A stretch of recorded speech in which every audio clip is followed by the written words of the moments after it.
Kante, I'm Krisanachkate. Welcome to APTN National News. Thank you for joining us. We begin with the parents of Ashlee Shingoose as the news of identifying Mashkode Bijikikwe continues to travel across Turtle Island. They spoke in front of the media on Thursday for the first time, along with the Assembly of First Nations and the Assembly of Manitoba Chiefs. With more, here's APTN's TR Wheatley and a warning. Some of the details in this story may be difficult to hear. An embrace between mothers. Ashlee Shingoose takes the time to hug both the APTN National Chief and the AMC Grand Chief moments before she takes to the podium to speak about her daughter, Ashlee Shingoose. She was so good. Even when I talked to her, she would never talk back to me. On Wednesday, the Winnipeg Police Service told the public Ashlee was identified as Mashkode Bijikikwe, or Buffalo Woman, and they believe her remains are in the city-owned Brady landfill south of Winnipeg. Rebecca Contois, Morgan Harris, Mercedes Myron, and Ashlee were brutally murdered by a serial killer in spring 2022. On Tuesday, in their home in St. Teresa Point, the Shingoose family were paid a visit by WPS to share the news. Ashlee's father, Albert Shingoose, says it came as a surprise. He thought it was the service routine trip to assure them they were still looking for Ashlee. Instead, they said, "We know where Ashlee is. My wife and I, we looked at each other and we cried." Ashlee was last seen on March 11, 2022 in the downtown core near a shelter. For 3 years, Albert would come to the city and walk the streets searching for his daughter. Teresa stayed home to watch Ashlee's children. It was really hard. But I prayed. At the same time, the families of Morgan Harris and Mercedes Myron were fighting to search a privately owned landfill north of the city for their loved ones' remains. While the WPS knew they ended up there, they said the search was not feasible. As well, the former Manitoba PC government chose to stand firm to not search, even making it the center of their campaign. Then, when the NDP took power in fall 2023, they made the commitment for a humanitarian search. That search began in December 2024, and in less than 3 months, remains of Harris and Myron have been recovered. The search at the Prairie Green still continues now, even as talks about a new search will begin at the city-owned Brady landfill for Ashlee. I need your voices. Speak up. Let's get the landfill going. This time around, there is full support for a search of the second landfill, something AMC Grand Chief Kyra Wilson applauds. I just also want to say thank you to Premier Wabkanu, Mayor Gillingham, and Police Chief Jean Bowers, for your commitment to search the landfill. While talk of reconciliation is front and center this week, APTN National Chief Cindy Woodhouse-Nepenak took the time to remind the government of a July 2024 APTN unanimous resolution for an inquiry into all 4 murders. We need to look at that as a society, my friends. All of us have to look at that and ask why. Why did it take so long? Why did there have to be such a push? And so we call for an inquiry into that. A push for justice that many continue to advocate for, alongside the families of the 4 First Nations women who lost their lives way too soon. TR Wheatley, APTN National News, Winnipeg. And you can read more about that story by going over to our website at www.aptnnews.ca, where our web reporter Kathleen Martins has more details. And if you are affected by these stories, supports are always available 24/7 through the MMIWG support line. That number is 1-844-413-6649. New Brunswick RCMP have arrested and charged a woman with attempted murder after a woman was assaulted in Elsie Booktook First Nation, located about 90 kilometers northwest of Moncton. Last Saturday on March 22nd at around 1:45 a.m., New Brunswick RCMP received a report that a 20-year-old woman had been injured following an assault in a home on Hill Street in Elsie Booktook First Nation. The woman was treated by EMS before she was taken to hospital with serious life-threatening injuries. Police obtained a search warrant at the Hill Street residence, and shortly after, 40-year-old Sheena Clare from Elsie Booktook was arrested without incident. She made her first court appearance in Moncton earlier this week and was charged with attempted murder. Claire remains in custody and will make her next court appearance on April 1st for a bail hearing.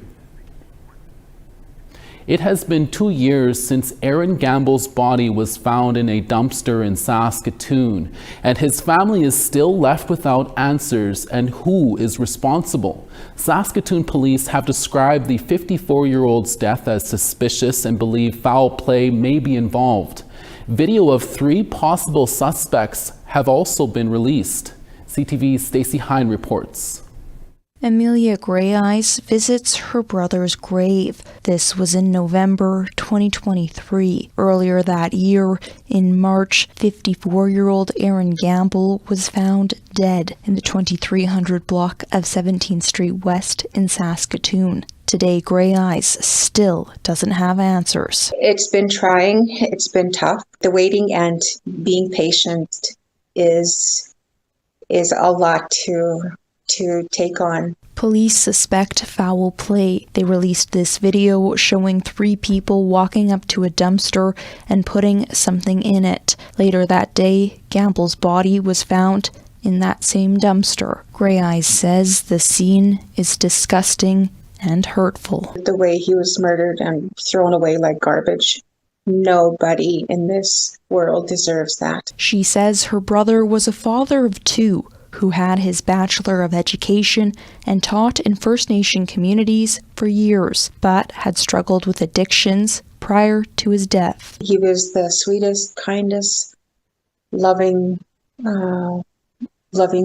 person that you would ever want to meet. Yes, his lifestyle took a different turn, but it never changed him. Greyeyes has vowed to wear a Justice for Aaron Gamble shirt every day until arrests are made. She says someone out there knows something that can help solve her brother's case. Saskatoon police say they continue to investigate Gamble's death and encourage anyone with relevant information to contact them or Crime Stoppers. Stacey Hine, CTV News, Saskatoon. As our various political parties vie for your vote, the largest First Nation in Manitoba is speaking up, hoping their issues are discussed in the election campaign. Healthcare, housing, and substance abuse is top of mind for many members of the Peguis First Nation, along with having better flood protection. CTV's Alex Karpa has that story. Located about 150 kilometers north of Winnipeg, Peguis First Nation is Manitoba's largest First Nation. This tight-knit community is a place of healing and culture. Drumming and singing are traditions important to those who gather at the Sun Lodge Village. This week, it's hosting a camp for children. The staff who share their knowledge to prepare campers for the future also share the issues they would like to see addressed during the election campaign. There's a lot of problems with alcohol and drugs with the young people. We could use a lot more treatment. Substance abuse is also top of mind for Daniel Stevenson. We lost so many of our people to drugs and alcohol, and it's a real tough. Access to proper health care is something Shanice Stevenson feels should be a priority. The youth or just children in general get turned away, and they end up getting more sick and it gets bad. Another issue that has plagued many in the community for years is overland flooding, which has led to poor infrastructure and housing. Ground dropped. Down the road, Jesse James Cochran worries about his property, which floods every spring. He says he wants to see the federal government provide better flood protection. It's like we're forgotten. What I would like to see is our government actually come here and see exactly what the problems that we're facing. Even with all the noise of tariffs and threats to Canada's sovereignty from the U.S., this First Nation wants to make sure they aren't ignored. And at Sun Lodge Village, they want to ensure future generations continue to follow the beat of their own drum. Alex Karpas, CTV News, Peguis First Nation, Manitoba. 2025 marks the 140th anniversary of the Northwest Resistance. The Canadian Armed Forces, RCMP, Métis Nation Saskatchewan, Beardies and Okamasis Cree Nation organized an event to honor the lives lost in the battle. Our APTN video journalist Rachel May has that story. Because when we work together, families are stronger, small communities are stronger, big communities, cities are stronger, our provinces become stronger, and Canada wins. The end of March 1885 marked the start of the Northwest Resistance with the Battle of Duck Lake. The conflict began when RCMP and volunteers from Prince Albert attacked the Métis First Nation people in Duck Lake. The site where the battle took place is located on the land of the Peguis and Okemos Cree Nation.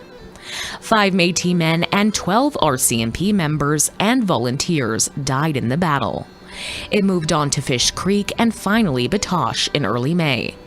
Métis Nation Saskatchewan President Glenn McCallum highlighted the importance of uniting Indigenous people, RCMP, and the Canadian Armed Forces to prevent the events of 1885 from repeating. And if we don't recognize to be able to think outside the box, no matter how much we talk to one another, if we don't change our ways, we're not going to be complementary to one another in regards to how we can better address the issues that we face today.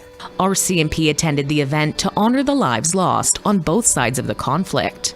Saskatchewan RCMP Commanding Officer Rhonda Blackmore stressed the importance of acknowledging dark historical events to prevent them from repeating. It's also, we need to talk about reconciliation, because now we need to stop talking.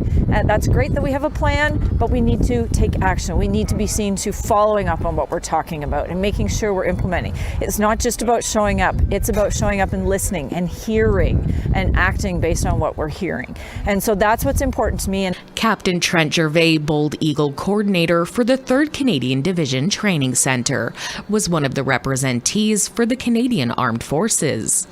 Gervais said that being at a historical site, sharing stories from all sides of the conflict, and coming together to promote a future of cooperation between Indigenous people, RCMP, and the armed forces is a true act of reconciliation. This is the actual site where the battle took place 140 years ago today. So it's hallowed ground for everyone here. It's a very sacred memorial for all of us. And so to be here today to commemorate the fallen on all sides of the conflict is really an important thing for us. And again, in terms of reconciliation, this is one way for us to come together as Canadians, as members of Indigenous communities, and to commemorate and honor our fallen. Rachel May, APTN National News, Peguis and Okemos Cree Nation. Thank you, Rachel. A Mi'kmaq contestant on Canada's Got Talent moved up in the competition. That story when we come back. Plus, here's a preview of what one of our reporters is working on. I'm in at Francis in Maniwaki, Quebec. I'll be speaking with an ex-chief of Kitigan-Zibi First Nation who's now a candidate in the federal election. I'll have that story in the coming days.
Welcome back. Mi'kmaq musician Dee Dee Austin is raising awareness about residential schools by performing her song called Buried Truth. Austin took her song to the national stage on Canada's Got Talent, which resulted in a gold buzzer from Howie Mandel. APTN's Angel Moore reports. Forget the language our parents taught us. That is Dee Dee Austin's 2022 video, Buried Truth. It is an emotional song about residential schools. And I took that opportunity to, create a song that didn't beat around the bush. I wanted it to be very straightforward, and I wanted it to tell a very direct story and just share the experiences that everyone was put through in the Indian residential school system. Austin wrote and composed the song, inspired by the suspected 215 unmarked graves found at the site of the former residential school in Kamloops, and her great-grandmother's experience at the Shubenacadie Indian Residential School in Nova Scotia. Austin is 19 years old and from the Abeguet First Nation on Prince Edward Island. They scrubbed our skin with a wire brush. She performed Buried Truth on Canada's Got Talent, getting the gold buzzer from Howie Mandel. That sends her directly to the semi-finals with a $25,000 prize. The golden buzzer wasn't even in my brain. When I got the opportunity to perform on Canada's Got Talent, I really took the opportunity to use the national platform to amplify not only my voice, but the voice of my people and the voices of those who didn't make it home. I was trying to, just be a voice and try and amplify our story as Indigenous people. Austin began writing and composing music when she was 11 years old. She has performed across the country and won 19 awards and nominations. With 2 albums and a third soon to be released, she hopes to inspire young people to follow their dreams. I was bullied pretty much my whole life, and I pretty much got to the point where I was like, okay, this is probably not the right thing for me. And then I turned it into a motivation and I created something for myself. And I just want everyone to know that everything is possible and you can do it. The Golden Buzzer fast tracks Austin to the semifinals, where the winner receives $1 million. Angel Moore, APTN National News, Jabutuk, also known as Halifax. Thank you, Angel. We are seeing an increase of representation for Indigenous artists across all categories at the Juno Awards, proving that Indigenous is not a genre and the range of talent in our communities deserves proper recognition. Our Veronica Blackhawk spoke with double Juno nominee Kaylee Cardinal to find out what those nominations mean for her. There was almost nothing or nobody for me to even look up to. I didn't see myself anywhere, so massive changes for sure. Kaylee Cardinal reflects on her first experience at the Junos in 2020 and how the music industry has shifted for Indigenous musicians since. The Northern Alberta singer-songwriter is twice nominated this year for Contemporary Indigenous Artist and Adult Contemporary Album of the Year. The songstress has always been transparent about her journey and the challenges behind seeking representation in music. People knew I was different. People were racist. I was sometimes looked as one of the good ones. And that was because I became so good at assimilating. I'm looking at it now as a superpower, but it made me shrink myself a lot when I was growing up. Cardinal is part of a wave of Indigenous artists who are transforming the narrative around representation in media. Organizations like the International Indigenous Music Summit and Manitoba's Sikiwe Festival have encouraged her to build on that community. There's a shared experience within Canada that Indigenous people have, and it's a negative one. And it is assimilation. It's also the responsibility of the people who have settled on the land to learn that as well. So having that representation is a way to engage in that and to and learn from it. We asked the Junos to comment on the matter, and in an email to APTN News, they shared that the increased presence of Indigenous artists in mainstream categories reflects broader industry recognition, growing representation, and engagement from the voting body. While opportunities are broadening, the risks also increase. These days, there's a bit more funding that comes along with being an Indigenous artist, and there are some predatory people or organizations that may try to, jump in with you and take over. The singer advocates for self-development in the early stages of an artist's career. Empower yourself by doing everything yourself, and then being really cautious of who you work with. And do it because you love it, and then you carve the space. You make people listen to you. Just take the space. I'm Veronica Blackhawk with APTN National News. Thank you, Veronica. We now want to tell you about our 3 web poll questions for this week. Over on our website at aptnnews.ca, our first question we ask, which party do you think will best address issues facing First Nations, Inuit, and Métis peoples? Your answers are Liberals, Conservatives, NDP, Green Party, or none of the above. Our second question we ask, will you be voting in the upcoming federal election? You can answer yes, no, or unsure. And our third question we ask, do you think Indigenous-led initiatives with police services can lead to real change? You can choose yes, no, or unsure. Go to our website at aptnnews.ca/polls to have your say. It's Friday, and that means we have another brand new newscast of APTN's Nouvelle Nationale. We'll bring you a preview right after this break.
Starting on the East St. John 0, Charlottetown 3.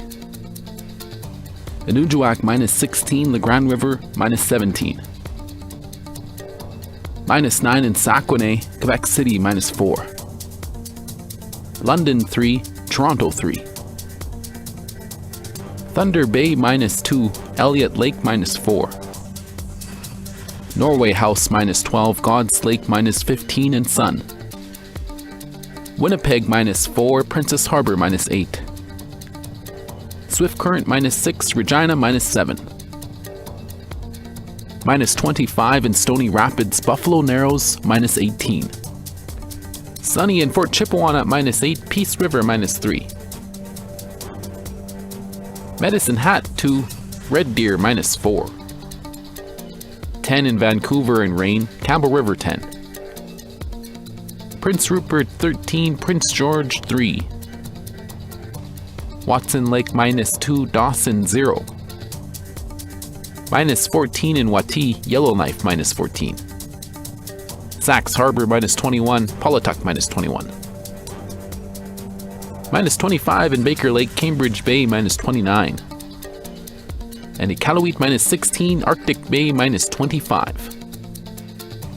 Thanks for staying with us. Every Friday evening at 5:30 Central or 6:30 Eastern Time, APTN airs our weekly French news magazine called Nouvelle Nationale. Host Kim Sullivan joins us now to tease what's coming up tonight. Hey, Kim. Hey, Creason. I love how you say Nouvelle Nationale. Happy to be here with you. Yes, thanks. Good to have you here. So tell us, what were the stories of this week? Well, of course, we cover the top stories just like you, but en français. So we are going to share with our viewers that Buffalo woman has been identified, and of course the elections and all the stories around that. But we did get some pretty cool Quebec-centric stories that are quite unique to us. One of them being Bishop's University, which is about 2 hours south of Montreal here, inaugurating their first building for the Indigenous community there. It's pretty cool, it's pretty grand, and it's a bit historical in the sense that out east, we don't have many of those centers here where there's a safe space for our Indigenous students. And tell us, what's so unique about this building? Well, actually, fun fact, fun fact, I'll put air quotes, is that this building used to be where they trained the clergy. So the university kind of sees this as their way of saying, maybe we had a hand in what happened with residential schooling. So reconciliation full blown here, where they take this building fully renovated and make it something positive for the Indigenous community. You also got to meet a music icon. We got about 25 seconds left. Yes, he was a part of the popular music duo Casting, one of the most significant musical groups in First Nations history. Last night was an homage to him here in Montreal. So many artists, Juno-nominated artists, sang his music in Innu. It was priceless, and that's going to be on our show. That's so exciting. Thank you so much, Kim, for that.